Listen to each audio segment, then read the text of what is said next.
As someone who is finally getting through the prologue, I think I can now say I have a decent understanding of the thick Android game. And since we're deep in that 3.5-year anniversary, I gotta answer the question, is NIKKE worth starting in the Big 2-6? So, I'm sure if you have any experience with gacha games, you've seen the memes. People get into NIKKE for the plot, but they stay for the plot. The gacha in the depression pipeline is real. But let's get a quick rundown of the story. Mankind has been losing the existential war against a group of robotic invaders known as the Raptures. We've been pushed underground and forced to live in a megalopolis known as the Ark and the Outer Rim, but we don't care about them. All of our efforts to combat the Raptures have led to a simple conclusion, turning innocent women into killer android waifus, known as NIKKEs. They normally follow the lead of human commanders into the field. You play as a rookie commander with the heart of gold that was just sent to the front line and assigned the counter squad, with the kind-hearted and caring Marion, the pragmatic Soda Fiend, goofy goober, firepower enthusiast Neon, and the kudere-coated Rappy. Unfortunately, even with these strong compatriots, the world of NIKKE is bleak and unforgiving. But where there's cute waifus, there is also always a way. You got your comedic relief goofy goobers. Some events are lighthearted or even romantic. And then you got the crazy stuff. Before we move on, this is going to be important for both pooling, gameplay, and narrative purposes. So I gotta talk about it real quick. In NIKKE, there are 3 main NIKKE manufacturers: Elysian, Missilus, and Tetra. But then we also got the Pilgrim faction, which is kind of a loose collection of NIKKEs that are kind of their own thing, and the Abnormals, which are just collab characters. Bam, done. The gameplay of NIKKE is ass. Widowy. Most of the time, you can use the auto battler and watch Red Hood's dump truck go absolutely ham. But sometimes, a man's gotta take charge and lead his NIKKEs to become the goddesses of victory. Yeah, I need to be old Yellard. Anyways, this game is a third-person squad shooter where you can take cover, use your bursts tactically against certain enemies, click the QuickTime event circles, and play reactively. And most of the time, to initiate this combat, you'll be on the campaign map, where you send your little chibi cyborg squad of NIKKEs to die versus the Rapture threat. But honestly, even though this is the main gameplay of NIKKE, it would be a disservice to all if I didn't talk about the amazing minigames of NIKKE. You have the Gordon Ramsay one, the RTS, the Metroidvania, or even the Guitar Hero-like minigame we got going right now in the anniversary. The devs do not play around when it comes to making peak to keep our goldfish attention spans on this gacha. One thing I wanted to brush up on real quick is the UI, which is insanely important for a gacha game. Because if you open up a game and immediately get flashbanged by 40 menus, 10 different currencies, it gets overwhelming quick, and that's going to make you want to hit the mythical Alt F4 plus uninstall true combo. Now, I think NIKKE handles this very well. It might feel like a lot at first, but most of the menus are going to be locked off until you reach a certain level, so you don't even have to worry about it. And the game does a great job of grouping things in a way that feels intuitive. Your squad setup, characters, inventory, recruitment, and shops are all easy to access from the main lobby, while the Ark acts as more of a hub for the side systems and extra content. So even though the game throws a ton of features at you, it rarely feels impossible to navigate. It can still be overwhelming for completely new players, especially if you've never touched a gacha before. But NIKKE's UI feels sleek, squeaky clean, and easy to learn. There is a NIKKE design for everyone. The cheeked up, bitchy diva volume. The muscular, blonde beauty that carries around a coffin. The shark-toothed, cheerleader with ripped stockings and intense midriff. Hell, they even got amazing tic-tac-toe boards. I'm sure you're bound to find somebody you like. Me? I got a few. Unfortunately, it is a gacha game, so we gotta talk about the gacha. I know. So, there's gonna be 3 main banner types. You have the rotating featured banners, the ordinary recruit, and then your friend pools. So, the main one everyone is gonna care about is the rotating banner. For regular SSRs, you're gonna get a 2% chance of pulling the character on the banner, or a 1% if it's a pilgrim or overspec. Overspec just being an upgraded alt of an existing character, and these units are normally going to be a lot stronger than their big 3 counterparts, so they justify their rate. Overall, you get a 4% chance to pull any SSR that's not limited. And to actually pull the characters, it's going to be 300 gems, or an advanced ticket for 1 pull. As for the ordinary banner, after 40 pulls, you unlock the wishlist. You will only pull NIKKEs that are on said wishlist, and it lets you select 5 NIKKEs from each manufacturer or group. You get a 4% chance of pulling any of these SSRs, with regular ones being at 0.23 repeating percent or 0.1% for overspec/pilgrims. To pull these ones, you can either roll 150 gems once a day, or have the same rate as with the featured banner, with 300 gems or a regular ticket. But I wouldn't recommend using gems on these, and just save them for the featured. And to get the wishlist, it doesn't have to be consecutive, so no need to rush. So, unlike other gacha systems, you don't have a pity built in to each banner. No, in NIKKE, they got something better, if you ask me. Mileage tickets. These puppies serve as your hard pity. You have silver ones for the ordinary banner, and gold for the featured. Each pull is 1 ticket. When you hit 200 big gold ones, you get to just get any featured character outright. Get their copy, or get whichever character got a favorite item in that season if you don't have them already. With 200 big silver ones, you have a rotating mileage shop that changes every day, where you can get copies of characters, or you can grab copies of whichever character is favorite itemed. Pretty sick pity system, if you ask me. And then we got the friend point banner. I don't really understand this one because I don't know what that word means. But apparently, you're supposed to be able to get points every day by sending and receiving them from your friends. It's got a 2% chance of getting SSRs, but I think I've gotten like 2 from there, so yeah. But pull it anyways. So that's the gacha system. But that's not the only way to get characters, because how can we forget yummy mold? You have 1 for each manufacturer, which you get from something called a tribe tower. And these puppies are 100% gonna get you a character from said manufacturer.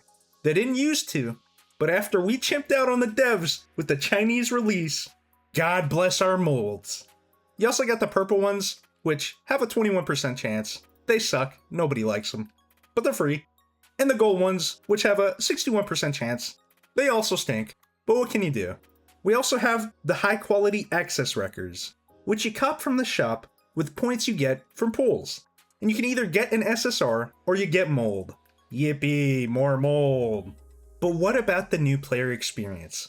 So, you're a new player to NIKKE. You just downloaded it. What do you get to play catch up? Well, you get the day-by-day event, which gives you resources, pulls, and dirty mold. Ending with you unlocking one of the GOATs, Privity. And you get to unlock another event called Alice's Diary, which also gives you pulls and stuff. And Alice, so you get a bone. But wait, there's more. You also got the Road to Villain event, where you get 3 Drakes and a bunch of mats. I think one of the most important things for a gacha game is whether it actually respects your time, each and every day. And I think NIKKE does a reasonable job here. Most of your daily routine is pretty fast. You collect your outpost materials, grab your free shop items, collect your 10 gems, wowee! And then you move into the actual gameplay stuff. And a lot of the older content has been streamlined heavily over the years too, with good quality of life. Simulation Room has basically been automated at this point, Interception lets you use the funny skip button once you clear it once, and a lot of activities only take a few clicks once your account is established and your foot is in the door. The biggest time sink is probably going to be tribe towers, especially on days where all of them are open, alongside the events and solo raids if those are active. Now you gotta take into account that early on, the game will take longer because you still have to manually clear content and learn the systems. But once you start leveling up, the daily loop doesn't feel too exhausting. And besides, most of your time wasted is gonna be sitting through loading screens. Let's talk about team building. There's a lot of websites you can go to for more information about what's meta or not, like NIKKE.gg, lootinwaifus.com, or Pridwin.gg. But the simple premise of what you probably want in a team is at least one Burst 1, a Burst 2, and a Burst 3 character. That way, you can use your ultimates in battle. And ideally, you're going to want either a character with team cooldown reduction, or characters with 20-second bursts to maximize your power. So, in NIKKE, we have something called the Synchro device. With it, you can form one team of 5 and upgrade those 5 exclusively with your different mats. And you can hook up other NIKKEs to this little hive mind, and the lowest level of those 5 will become the standard level for all NIKKEs attached to the Synchro device. Absolutely bonkers for team building, because you are given the option to use different teams than just the original 5 that you invested in, without having to spread your resources thin. And you're gonna need those mats. Those robotic cheeks are not cheap. Now, probably one of the most frustrating aspects of being a new player is gonna be the 160 wall. Now, what is this great wall?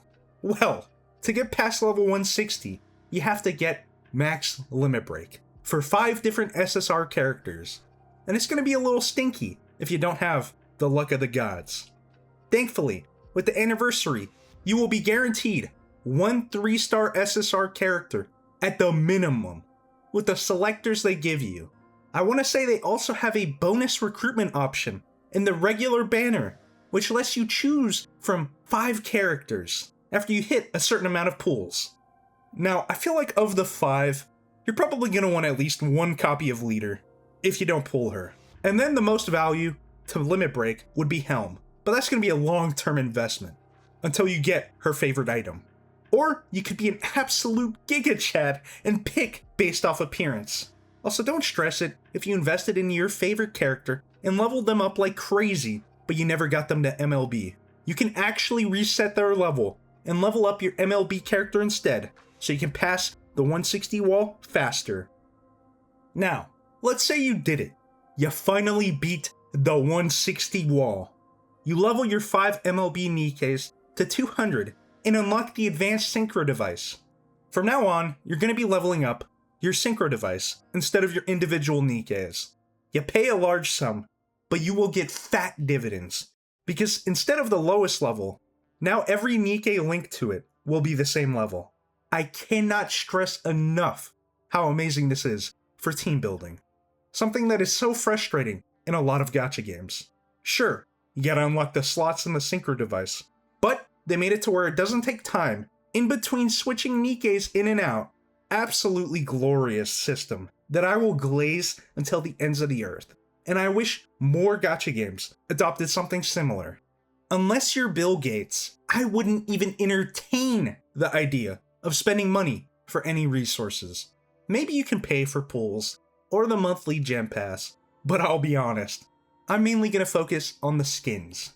So, we got 3 kinds of skins. The stinky gacha ones, the monthly or event pass ones, and the store skins. The gacha skins are 50 bones to guarantee them. Oh wait, did I say gacha? No. You're gonna be spending those 50 bones, buddy. The fabled gacha skin pool is a myth, and you cannot change my mind. The monthly and event ones are 20 bones, and you get some goodies. It's not all bad. Still probably not 20 bones worth, but who am I to judge? I am a skin behemoth. As for the store ones, they're 20 bones, and they rotate around who's in there. And the worst aspect of monetization in this game is the pure, utter rage I get when I see this NIKKE and her pop-ups. I cannot tell you how annoying it is to see Rupee's perfect face trying to constantly sell me stuff for reaching an account level milestone or tower level. Like, it is so cumbersome, and you have to wait for it to load, then click twice to get her out of your face. I get it though. Devs gotta eat. Now, one of the biggest cockblocks in starting a gacha game is the fact that you're gonna miss a lot of event stories, and you're gonna be behind in the main story.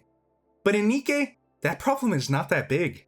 You get these little batteries you can buy in every event shop to access past events within your command center at the outpost. Sure, not every event is in there right away. It's like maybe 6 to 12 months behind. Something like that. But it gives you the option to go back and choose what event you want to read the story of. It's a peak feature. That's not all though. They also added a story mode feature, which lets you catch up on the current story of NIKKE, so you don't have to sit there and wait to level up your NIKKEs, or try to find a YouTube channel with the story in the W1. You get to just sit back and consume the story at your own pace until you catch up. Now, I don't know if you guys have been too focused on my lip smacking to hear the absolute fire music that's been playing in this video. Yeah, NIKKE's OST is absolutely goonerific. Even just the lobby tracks got me jamming. All the different artists are so skilled, it's beautiful. But Cosmograph will always hold a special place in my heart.